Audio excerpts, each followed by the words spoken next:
my great honour to welcome you all. It is a very prestigious award. It means the world to me.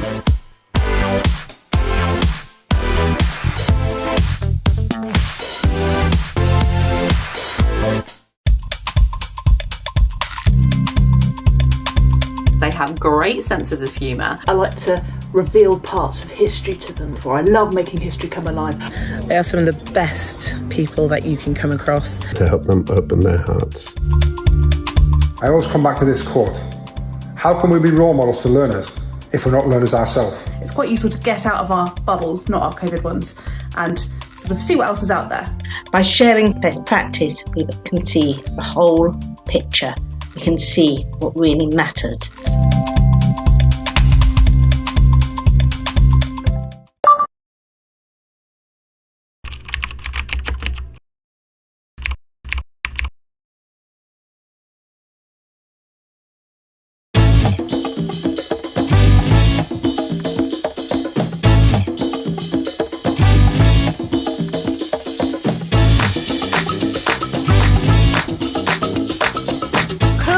One of the biggest brains around.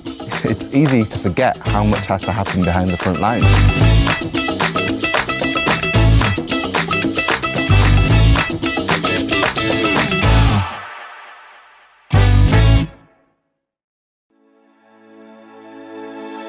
As a global schools group, Cognita educates over 55,000 students across 12 countries. We're proud to be Wellbeing Partner at this year's Festival of Education, and we want to share the work that we're doing to prioritise children's well-being. This starts with a clear understanding of what well-being is. We looked at the evidence and created a simple Be Well charter that everyone can use day to day. It gives a clear definition of well-being and then focuses on the specific contributors that influence it. Discover our full Be Well charter video and other resources to use with your students and families at cognita.com. I really try to not look at myself as just a science teacher. I feel like as a teacher, it's very important to help students grow and develop outside of your lessons. A single teacher believing in you and really believing in you. One teacher doing that can have a large impact, but if you have one or two or three all telling you that and really, really believing in it, it makes you feel like you can achieve anything in the world, honestly.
Welcome to this Festival of Education keynote session, part of the annual Festival of Education, taking place online from the 16th to the 30th of June. This year's festival is free for all teachers and educationalists across education in the UK and beyond. This has only been possible thanks to the support of our incredible partners. A huge thank you to our headline partner, Pearson, our festival partners, BBC Bitesize, Cognita and Teach First, our literary festival partner, Bloomsbury Publishing, and our organising partner, Wellington College, the home of the Festival of Education.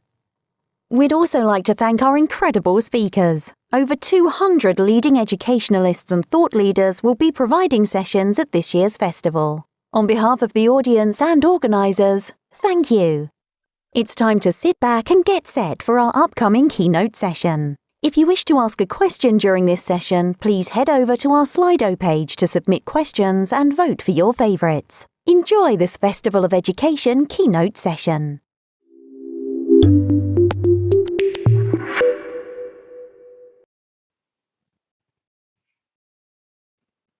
Welcome to the final episode of our Temp Check panel series, where we invite experts to explore hot topics in education and ask whether opinions have irrevocably shifted over the past year. Today, we're asking our panelists to think big about what the schools of the future could be like.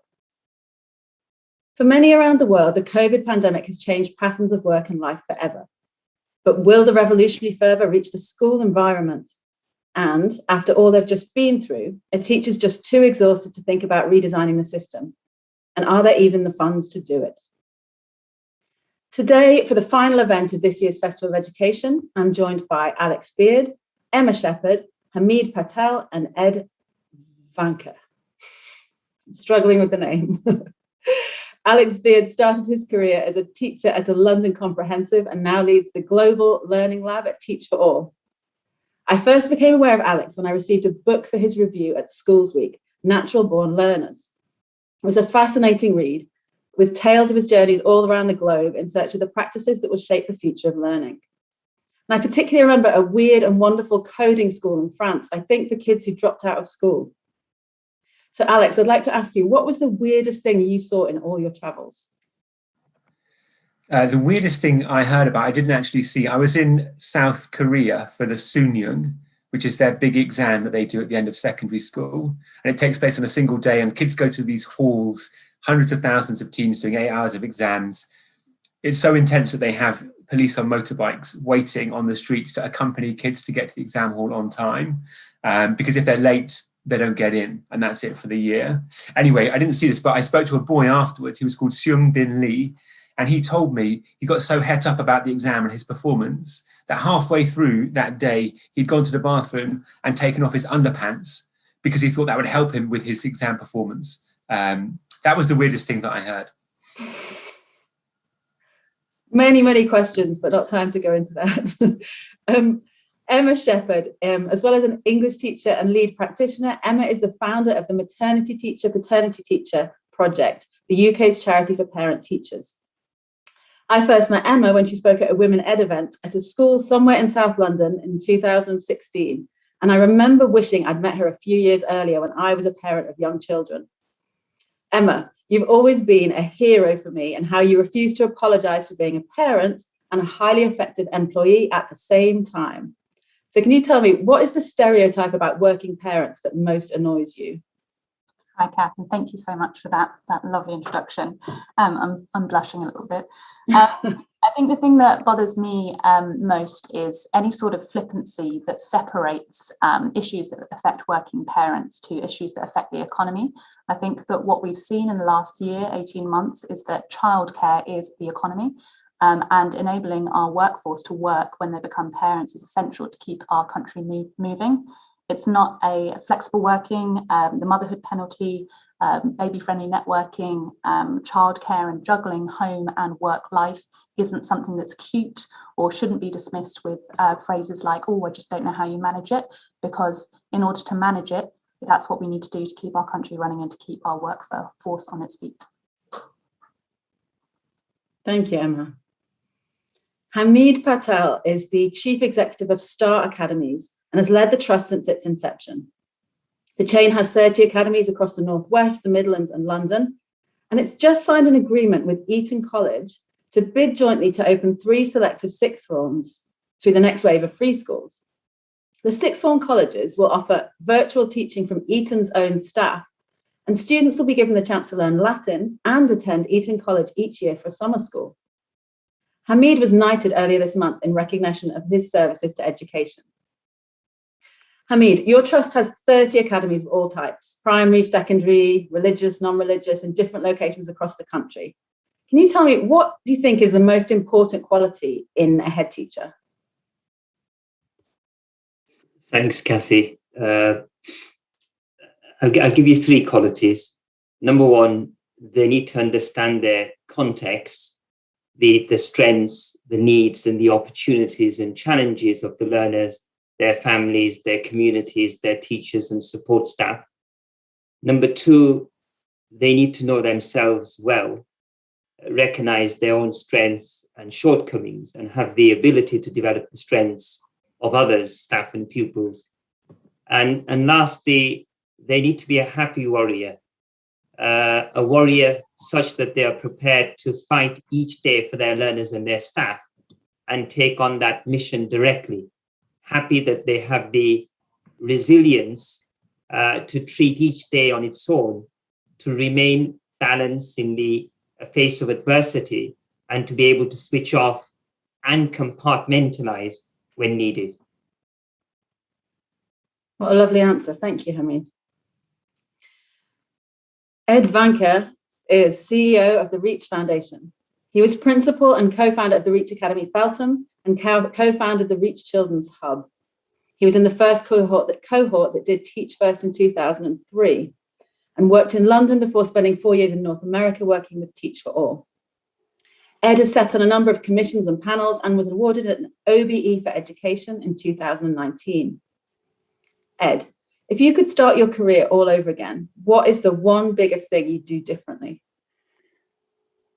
I think that I would focus my career on early years. I think that what I've learned is that what happens in that period from conception to age 3 is so important to the kind of life chances and the childhood that children will live, and then the lives they will live afterwards. And I think I would want to kind of refocus my efforts on figuring out how we can make change in that space, because I think public policy is a long way behind what we now know about the importance of that period of life. Excellent. Thank you. Let's move on to the main discussion. The concept of a school as a one-size-fits-all has been blown out of the water by COVID. Some children thrived working at home, others benefited hugely from tailored support. Parents and teachers are expecting more flexible working and schooling arrangements. But before we get into the discussion on that, I think it would be useful if we just kind of set what each of our panelists think schools are for. So can we just, maybe Emma, could you start us off in under a minute? What is the purpose of a school? And do you think that our thinking on that has shifted during COVID? Yeah, I mean, I think the purpose of a school is to do the teaching of the pupil, and that is such a broad concept. There's varying debates about how much of that needs to come from the home and how much that is just strictly academic subjects. I really feel that when we are in schools, we are absolute role models to our students, and we're teaching them what a good adult looks like and how a good adult operates in society in a healthy and happy and fulfilled way. And breaking that down into individual subjects or individual SMSC moments or the extracurricular things they do is so complex. So as Hamid says, it's about understanding the context of the students that you've got in front of you. And for some students, that will be about simply academic rigor because they've got good adults at home showing them what a good adult in society looks like being fulfilled.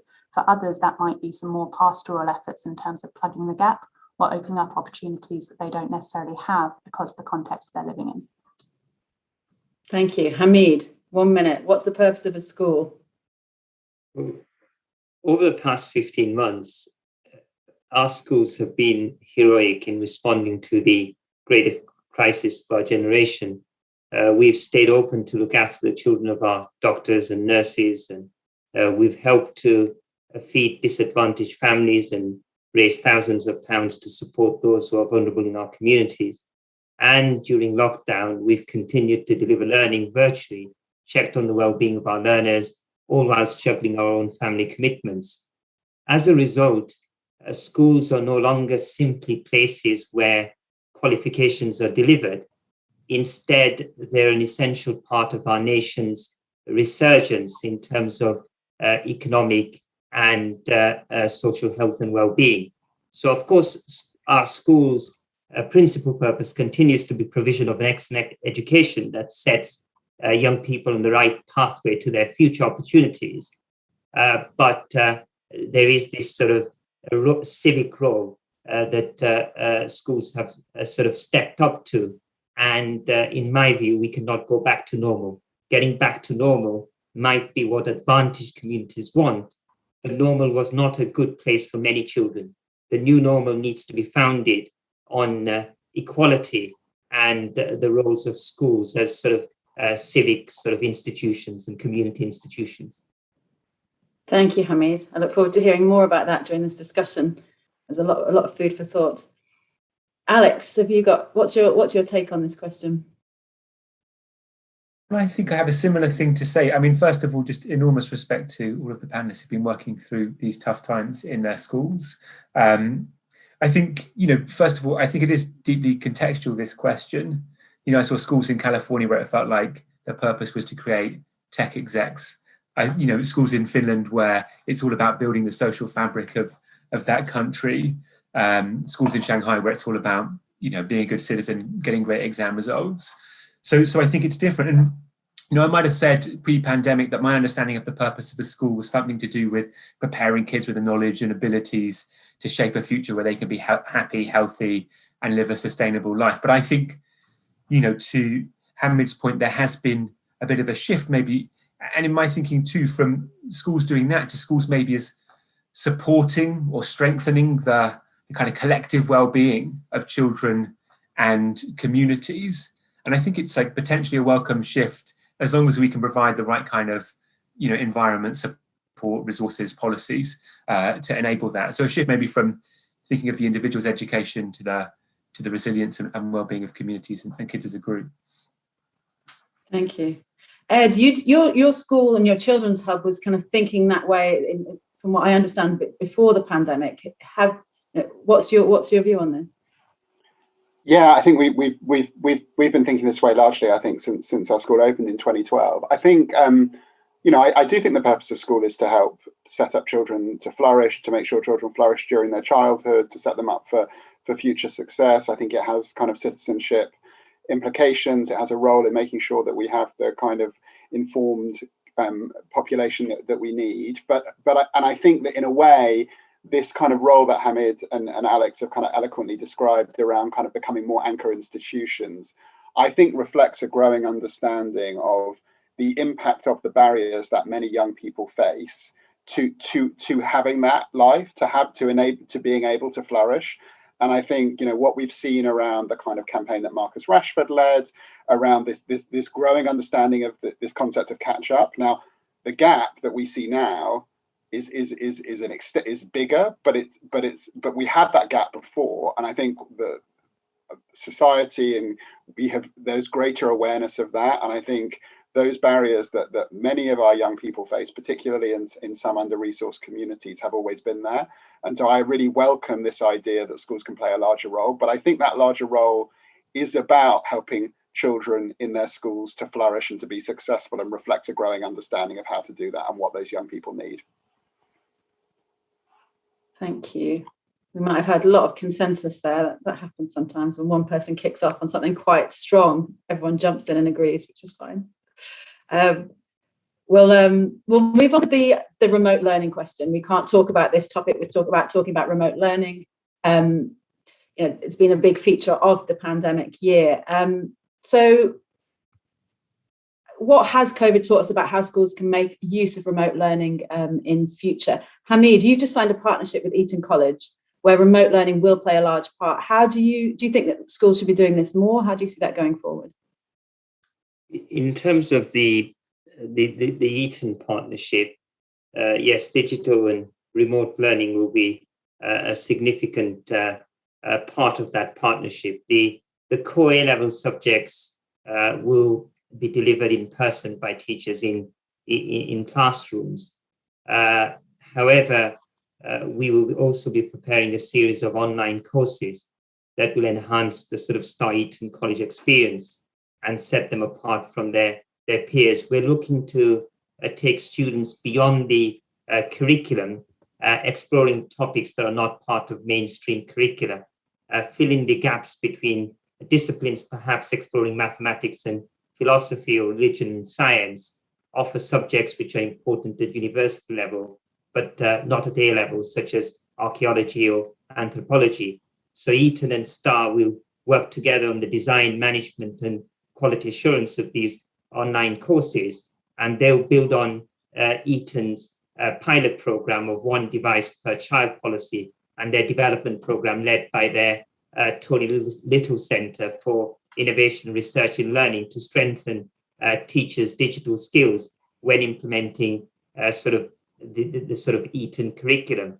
I mean, more generally, what I would say that the EdTech revolution has been galvanized by the pandemic, and it will continue. Technology is never going to replace great teachers. Rather, it's a tool in their hands, and we need to be open-minded about its use.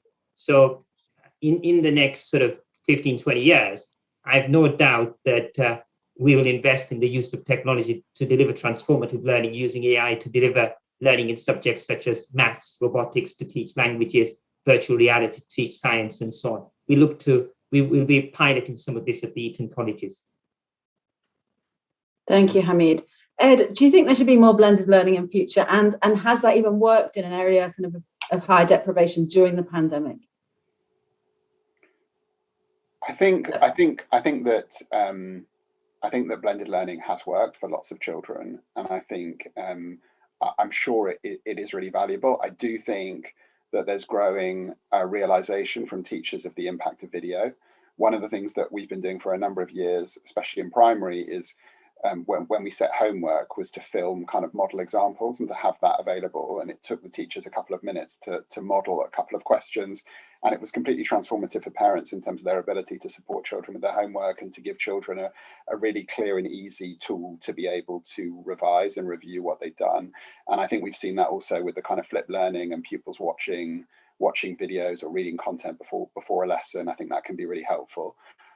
I have a daughter, like many of us. I have a daughter kind of quarantining at the moment downstairs, and she had finished all of her schoolwork by 9:45 this morning. She is a highly motivated Year 2 pupil who is very, very keen and very eager and able to learn with very limited support. And I think one of my reflections on what's happened over the last year and a half is that my son is not in the same boat. Luckily, he's not quarantining at the moment, but in periods where he was at home, he has found it much harder. And I think at the moment, the way the EdTech is set up is that it requires a huge amount of resilience on the part of our young people to be able to access it successfully. And I think that resilience is particularly significantly required in those most under-resourced homes. And I think it's not reasonable currently to expect consistently our young people to operate with that level of independence and resilience at such a young age. And so I'm concerned. I would be concerned if tech became too big a part, because I do think it's the personal relationship between teacher and pupil that is core to creating that kind of motivation and that kind of energy that supports classrooms to flourish and be successful. Thanks, Ed. Emma, what about you? Do you think that should teachers be allowed to teach remotely? Does that help teachers who are parents? Yeah, I was nodding along to a lot of what Ed was saying there, in that it has had some real advantages. And as an English teacher, in particular, writing an essay on a computer is a lot less time consuming than writing an essay by hand. And in terms of staff, I have to say, even when we were working remotely and everybody was in lockdown, I really wanted to come in to school and be on school site. And I think part of that is that division for me between work and home, and the idea that a home space surrounded by toys, or with my children coming in at 3 o'clock with their nanny, or sort of having that domestic environment was really distracting for me. And as a parent, what I have really enjoyed being able to develop is this division between my working life and my home life, and that separation of spaces. So I think that it provides a lot of flexibility, and it really helps us as a staff group to focus on the purpose of what we're doing. So, how can we do this meeting, and what is this meeting for, and can it be done remotely, or do we have to all be in the building? And it's built a great deal of trust amongst staff. So if you're leaving now to do pickup, or if you're not able to attend this meeting, we can record it, and I know that you will catch up on that if you're running to do the nursery drop-off, for example. But I do think that part of the problem of not having that working space for parents is that there's no way of shutting the door on the personal life, and there's no way of stopping the children essentially from encroaching. We've all seen the videos on the BBC and on the news of the children sort of bombing the working space. So I think, as with everything, with our students, for our staff as well, it has its pros and it has its cons, and it's about how we use it and the purpose we use it for. Thanks, Emma. Alex, can you tell us about some of the best remote learning practices you've seen, whether in this country or internationally? Yeah, I'll echo lots of what other people have said, but I think, before the pandemic, we knew quite a lot about what worked with tech and education. Somewhere like rocket ship schools in California have been using something called the Learning Lab for a long time now, almost a decade, I think. Essentially, an hour a day, kids go in a big group of about 100 into a room where they sit in front of laptops and they do maths or English practice, basically, on a sort of semi-adaptive platform, which is learning a bit about them, serving them exercises that are adapted to their individual needs. That generates some data for the teachers then to work out which kids to work with in small groups. It also frees up teacher time. So teachers can spend that time doing something else. There are no teachers in the room when kids are in the learning lab. So, we know these kind of outsourcing bits of practice, saving time, assessment, simple kind of practical tasks are some of the things that tech can do.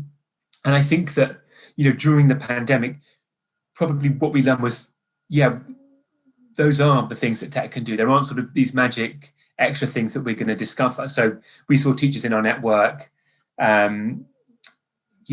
sending kids on virtual visits to other countries in their geography lessons. There was an amazing teacher in Romania who did that. All of her classes would be kind of going off around the world from home on video tours with her, which was wonderful. We saw, Oak, obviously in the UK, was fantastic, kind of springing up to solve a really big need. Similar things like that we saw in Chile, Nigeria, some places, though, using radio education because there's no access to devices. And I think, we thought at the beginning, the big issue is access to the technology, the digital divide.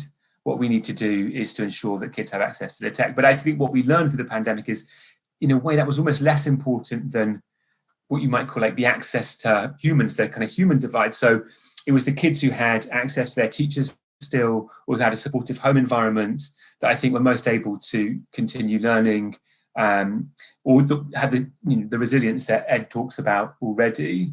So I think there were two things we noticed in our network anyway.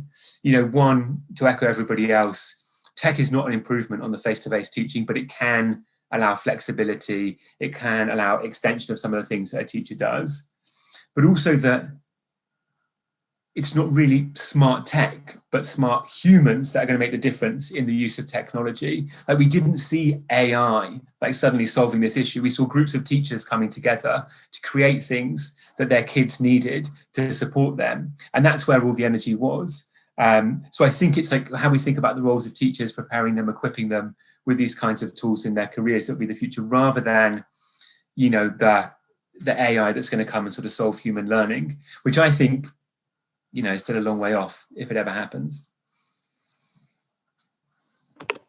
Thanks, Alex. I'm going to ask a bit about teacher retention and what we might need to do in the future. We've had lots of data showing us that we might be coming up for a teacher recruitment and retention squeeze or crisis in the not too distant future in the UK. And as a result of the pandemic, you've got lots of companies looking at flexible working for their staff in future. Schools have often proved reluctant to do this for obvious reasons, kind of logistics. But has COVID changed about how we think about that? Emma, what changes do we need to make to support the retention of our best teachers in the future? Well, Kath, that I can talk really extensively about women aged 30 to 39, which is the main age bracket that the MTQT project focus on, and how much the retention and the attrition in this area is linked to the motherhood penalty or reasons relating to childcare. And it was quite interesting that the recent DfE retention data shows that women aged 30 to 39 are still the largest group of the largest attrition rate. They make up a fifth of all teachers that are leaving the profession. And that's partly because they are the largest group of teachers. They make up 24% of the teachers that we've got anyway. So it seems pretty bonkers that we're not doing more to look after the largest group of the largest demographic that we have as teachers. Now, obviously, not every woman aged 30 to 39 is a mother, wants to be a mother, will ever be a mother. But the research that we've done on behalf of the Anti-PT project shows that 50% of the women who are leaving between 2017 and 18, the ones that we surveyed, and we surveyed more than 1,000 of them, were leaving for reasons because of childcare. So half of them who are leaving because it's not compatible with childcare. So I think if we want to keep these teachers, what our research was showing is that we need to pay them properly. We need them to be satisfied with the job that they're doing. We need to support them with childcare because it's not a separate issue. It's what keeps our economy going. And that's obviously a governmental issue that needs to be dealt with larger than education, maybe. We do need to look at flexible and part-time working, but we also need to make sure that there's progression opportunities for aspirational working parents, particularly mothers, and addressing the workload that damages the mental health at a time when essentially women are squeezed always, and the thing that is going to give is not going to be their children or their families. So I think there needs to be far, far greater understanding and far more attention on this really large group of teachers that we have that are saying no thanks between this age bracket, and it's just not worth their while anymore. Thanks, Emma. Hamid, I'd like to ask you, as the leader of a large, diverse MAT, how do you think you might need to adapt in the future to retain your best staff in a tight labour market? This is the sort of question that sort of taxes us all the time in terms of what do we do, and there isn't a sort of a magic bullet here. But as a trust, we've been looking at a number of sort of interventions. Number one, how do we reduce bureaucracy for teachers so that teachers can spend more time focusing on lessons and then not dealing with the sort of bureaucracy? How do we reduce bureaucracy for senior leaders? I think there's something about busting bureaucracy. Number two, I also think there's something around investing in servant leadership so that teachers, so that you have leaders who de-delegate rather than sort of look to people to delegate. You're looking for leaders that look at taking work away from the teachers so that teachers feel empowered to do what they're like doing best, again, teach their subjects. So remove all the clutter from our teachers to allow them to spend more time on their sort of core. Clearly, there's something about providing a great career structure. The ECT framework, reform national professional qualifications will help here. We need to keep developing people. Schools are not static places. We have to help our workforce to shape the future. I also think you would expect me to say this. I lead an academy trust. I think we need to move towards a fully academized system as a matter of urgency. The pandemic has shown us the strength that is to be gained through collective effort and collaboration. It just doesn't make sense that you've got 10, 15, 20 teachers all trying to recreate and reinvent the wheel. Why need 10, 11, 12 schemes of work for English when you can create one scheme of work and then sort of adapt it for the context that you're working? Thanks, Hamid. As somebody myself who works in a place-based charity where we bring together all the schools in a local town, no matter whether they are maintained or academy trusts, I might contest that, but that's a conversation we can have offline. Alex, can you talk to us a bit about good practices that you might have seen internationally in terms of teacher retention? Oh, I think Ed was he wanted to come in with something. I've seen him sort of keen to speak, and I'll come back. Yeah, thank you, Alex. I just wanted to say, I agree with much of what Emma and Hamid have said. I think we need to acknowledge that teaching is a really challenging job because the kids come in every day, and actually it's not possible to work from home. It's not possible to work flexibly in terms of arriving late and doing all those things because, we work on a timetable, we work on a clock. And I think it's important to acknowledge that, and that becomes a real challenge. And in that context, I think that makes it really essential that schools take a if at all possible attitude to request for flexible working from all of their staff. And I find it really hard to understand why there isn't more uptake and support for teachers who want to work flexibly. It does create challenges. It does create some complexity, some operational complexity, but not a great deal. And the return in terms of being able to retain the teachers and the demographic that Emma was talking about, but also teachers more generally. And it's not just women and it's not just parents. It's lots of people who want to work differently, do things differently, and who can see friends in other professions who are able to do that. And I think, one of the things that I'm really proud of is that we have a great variety of our teachers who are working part-time in all sorts of different ways. Some of them are leaving at 2 o'clock every day because they need to be able to do pickup. One of them is teaching a day a week with ambition on a master's. Other people have done 4 days, and then they've done 2 days for a period, and then they've gone back to full time. And I think to a large degree that is an attitude, and it's an attitude that school leaders, trusts, and local authorities need to have. The assumption needs to be that we will say yes to this request if at all possible, rather than an assumption being that it is not possible, and particularly it's not possible to be a senior leader. When I get contacted and said, I know that you have senior leaders who are part-time, can you help me make a case to my school? I just find that really difficult to understand, because if you're a brilliant senior leader and you're doing a great job in your school and you want to work part-time, then I don't understand why your school wouldn't want to enable that. So I just feel, more than anything else, that's a mindset, and that shift is really essential, I think. That's really refreshing to hear. Do you think that shifted during COVID? Have you heard colleagues say that? I think it's probably too early to tell. I do think probably next year is going to be a really challenging year, because I think there will be people, particularly when the labour market's been super, super tight, when it hasn't been possible to travel and so on. I think there could well be quite a lot of people who are looking to change, for change in their circumstance. And I think it'll be particularly important then for school leaders to offer the kind of flexibility that retains as many of their great teachers as possible. Thanks, Ed. Back to Alex. So I wanted to make a wider point and share a few examples. So everything that everybody has shared, is matched with the things that you might see around the world. So go to Singapore and you see really well-designed career progression pathways for teachers to know that they're making progress in their careers through different roles, building their professional skills, their mastery of the profession.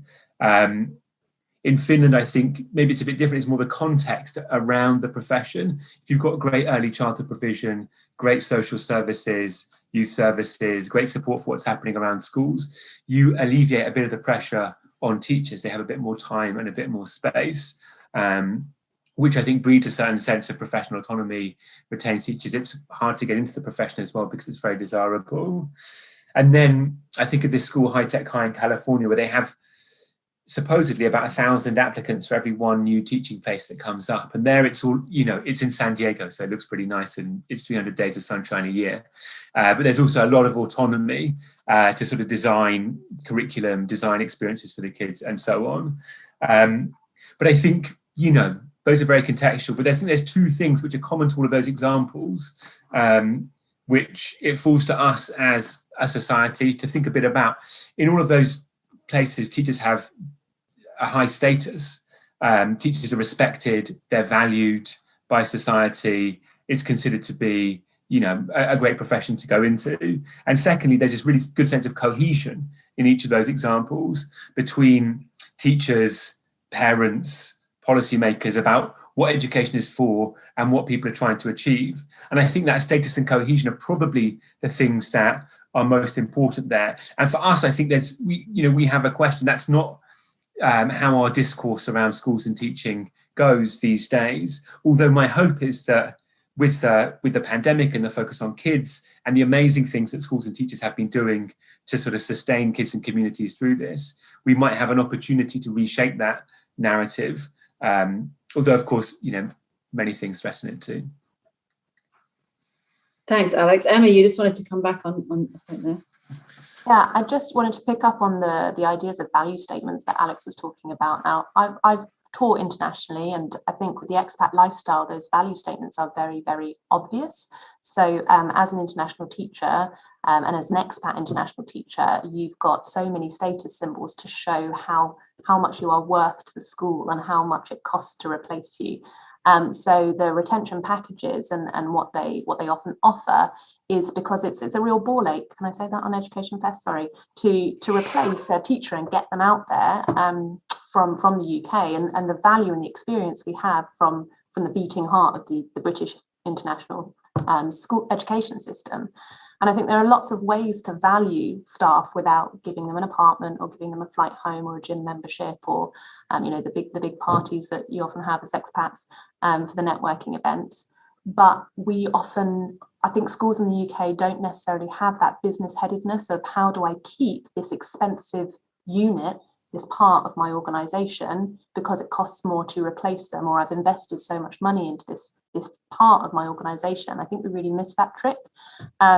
And if we spent more time valuing our staff and demonstrating that value, I think that would go a long way to retaining people. I think the lowest I've ever felt as a teacher was when I was reading some of the sort of very trashy newspaper articles during the pandemic that were undervaluing or devaluing or accusing teachers of sort of having a free ride during the pandemic.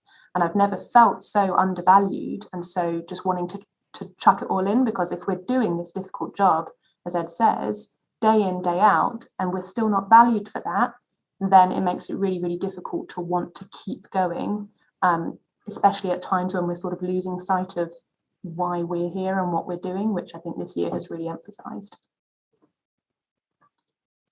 Thanks, Emma. I agree with the value. I think it was quite interesting when the vaccinations kind of were announced that teachers, and school staff weren't announced as a priority category, which felt like a kind of a sad missed opportunity for the government, I think, to really recognise that frontline role that they were playing. We're coming towards the end of the theme, and I did have two more themes that I wanted to go through, which we're probably not going to get time to do both. I'm going to bring in the idea of vocational versus academic, because actually I think that will shift the debate into a different territory, which could be quite interesting. I just want to hear from our panelists. Do you think that in future, we've had this academic focus, we've kind of got the UTC model where children can leave at 14 and exit the mainstream if they want to be more vocationally oriented. We've had various iterations in the past of different ways to go down vocational paths versus academic paths. What do you see as the future in that? I feel like it needs fixing, but how do you think that can be addressed in the sense of keeping children engaged in education if they are struggling to engage with a highly academic curriculum? Hamid, can we start with you?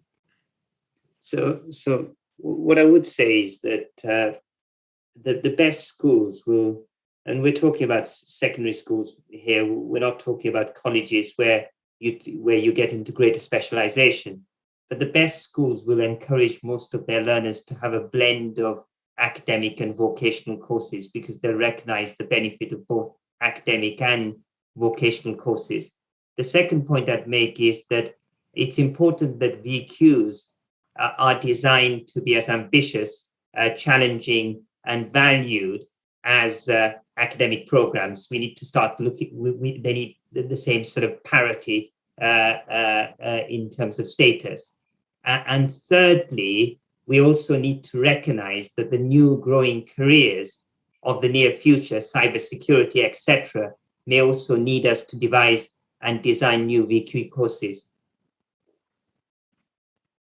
Thanks, Hamid. Alex, can you give us some examples of how it's done differently internationally than our way of thinking in the UK about this? Well, I've seen some great institutions. I guess there's two ways of thinking about it. One is about the kinds of institutions that are available to young people. I think about that tech school you mentioned at the beginning, Kath, 42 in Paris, which is a coding school, which is for high school dropouts. You can go from any age 16 to 32. there are no teachers there. It's all kind of self-guided curriculum. And I think that kind of institution, like the branding is beautiful. It had a big endowment from a tech billionaire. That's how they got started. Like those kinds of institutions where you're elevating the status of that vocational track are really important. But also I think some of this stuff, you know, some of these things can happen outside of schools as well. So I think of the example of Iceland, which basically brought in a huge program of after-school activities to sort of sustain the well-being of its young people. Arts clubs, drama clubs, music clubs, sports clubs. The schools weren't expected to deliver as part of the school day, which nonetheless really contributed to the well-being of the teenage population of Iceland. So I think we can think a bit more flexibly about it. Not everything has to happen sort of in the individual secondary school. That makes sense. Ed or Emma, I'd quite like to move on to the community hubs topic, but have either of you got anything you want to jump in and say on vocational that's a burning comment? Okay, in that case, let's chat, because I do want to ask you, Ed, first to start with. I know that you've been kind of looking at developing the community hub or children's hub model around your school. What do you see as the future of schools as community hubs? Yeah, shoot. Yeah, I mean, I think Hamid talked about this at the beginning. I think that perhaps schools have rediscovered a truth, which is that they are powerful institutions in communities in this period. They are well funded compared to other institutions in the communities they serve. They are big.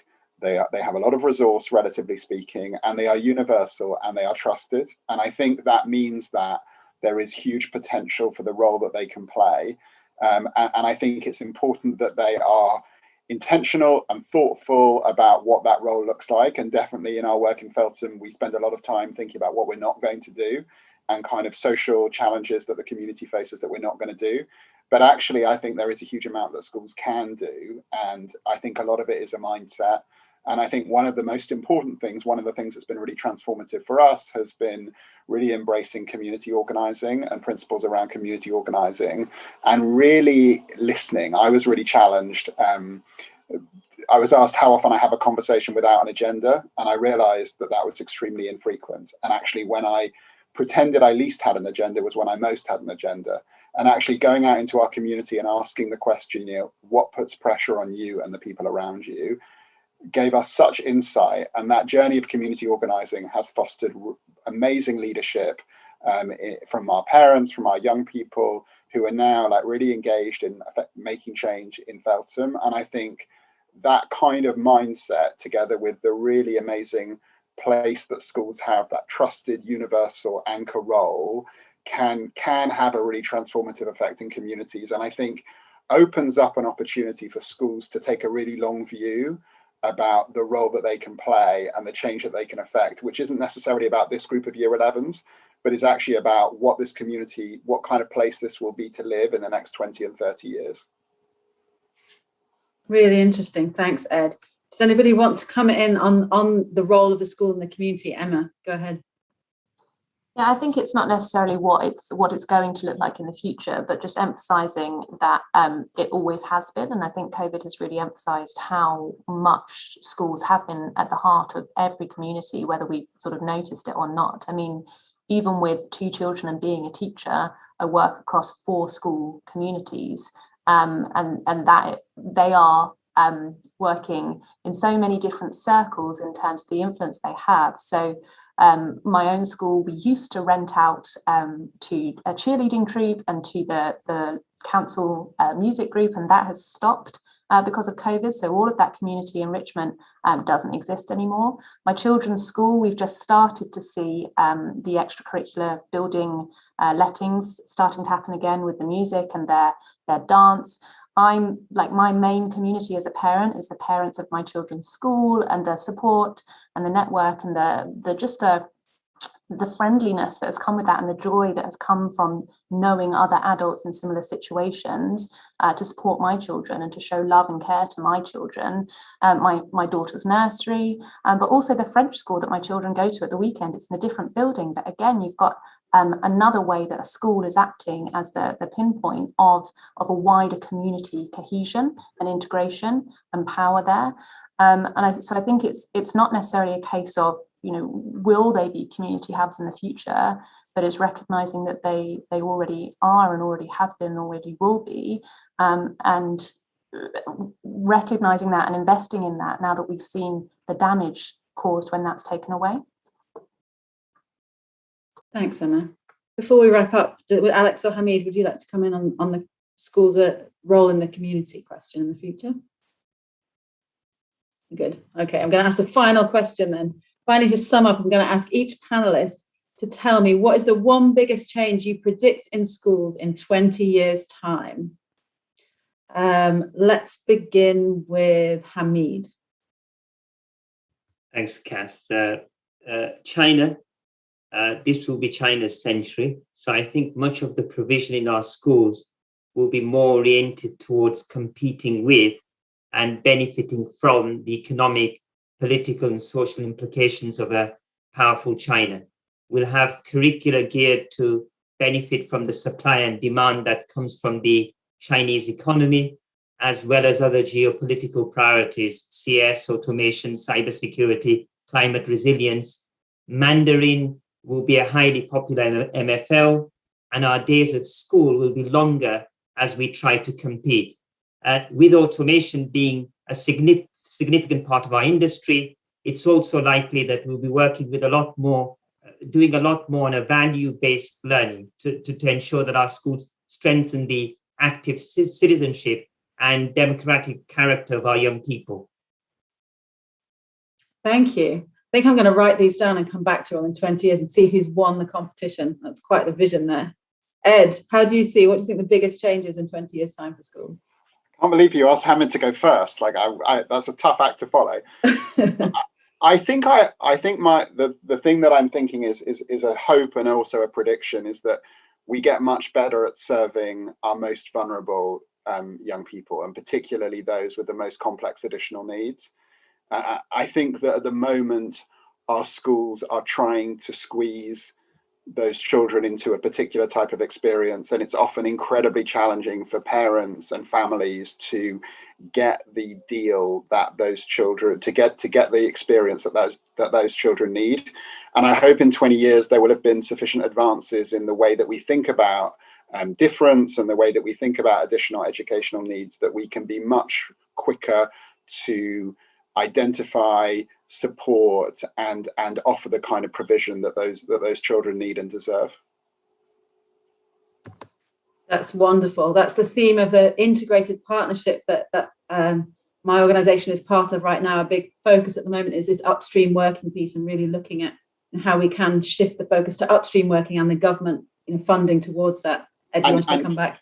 Yeah, and just to say, I mean, it's interesting because it's a campaign that we're just running as part of our community organising with citizens, where we've listened to 100 parents of children with SEN, and one of the themes that keeps coming out is this early identification and the difference that can be made by parents being able to get for their children the kind of advice, guidance, diagnosis, support at the earliest possible stage, and the amount of heartache and complexity and challenge that can address. So really have my fingers crossed that that's something that will be really different in 20 years. Brilliant, let's hope. Emma. Well, obviously with my MTPT project hat on, I'm going to talk about leadership and diversity in leadership. I think you said think big at the beginning, and I thought, is this big enough? just having more mothers in leadership or having greater diversity in leadership. But I think the minute you start reading about the history of ethnic minorities in the workplace, women in the workplace, women in leadership positions, and BAME teachers or BAME leaders across all sectors, it is such a slow process of change, and the same issues that we were dealing with in the 60s and 50s, the turn of the century, are still coming up again and again, and socialized stereotypes around women, around ethnic minorities, that are still creating barriers to some of our teachers accessing leadership positions. So I think it is quite big to think that in 20 years' time we might see greater diversity, we might see more mothers leading, we might see more Black and ethnic minority teachers leading, and actually have that normalised in schools in a way that it still isn't, even in the 21st century. Thank you. 3 fantastic answers. Alex, you've got a hard act to follow and you're the last one. What have you got for us? Look, I know that schools are basically always tasked with solving all of the problems that societies face. But at the same time, look at the incredible people on today's panel, excluding me. Look at the incredible people you've had across these weeks of the Festival of Education, and think about the power there. And so my thing that I think is going to be a key difference in the future, net zero schools for a net zero generation. I think that every school in 20 years' time will be, working closely with a farm or a garden where kids are learning to grow and get into forests and get into nature and build connections there. I think the curriculum will have shifted to ensure that all kids kind of have that built in, their activism from day one of going to school.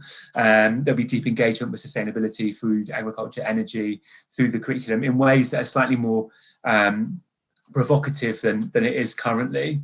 And so that's my thing. I'm sure that will be the case, and schools will be driving these responses locally because, as Ed has said, and people have said on this call, schools really are those big anchor institutions at the local level, and community well-being is really going to depend on the well-being of the natural world at our local and global level as well. That's my thing.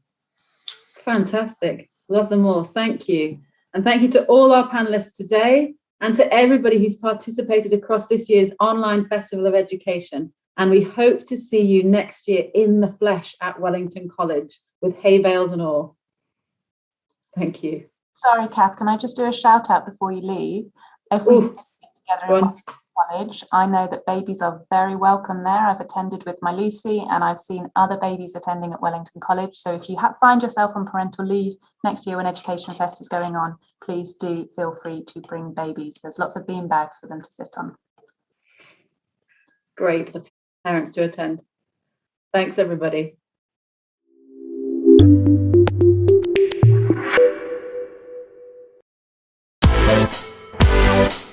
It's my great honour to welcome you all. It is a very prestigious award. It means the world to me.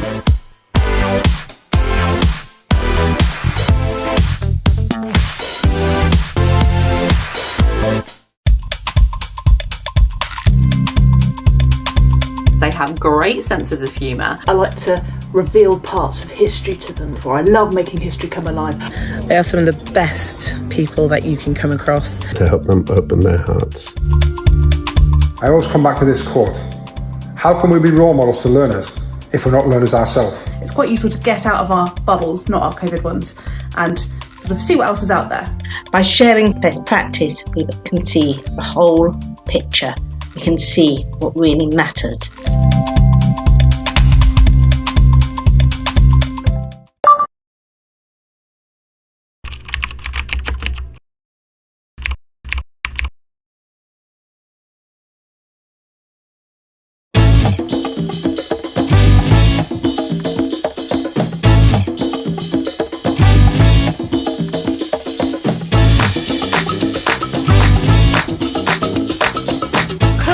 One of the biggest brains around. It's easy to forget how much has to happen behind the front line.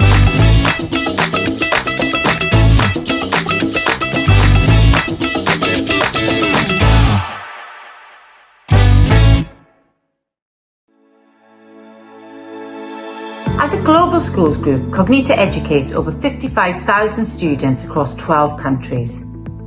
We're proud to be Wellbeing Partner at this year's Festival of Education, and we want to share the work that we're doing to prioritise children's well-being.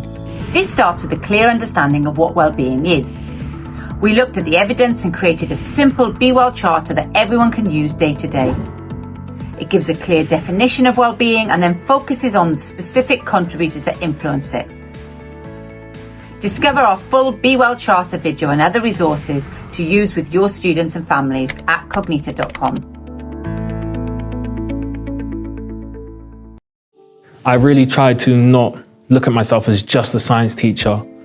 I feel like as a teacher, it's very important to help students grow and develop outside of your lessons. A single teacher believing in you and really believing in you. One teacher doing that can have a large impact, but if you have one or two or three all telling you that and really, really believing in it, it makes you feel like you can achieve anything in the world, honestly.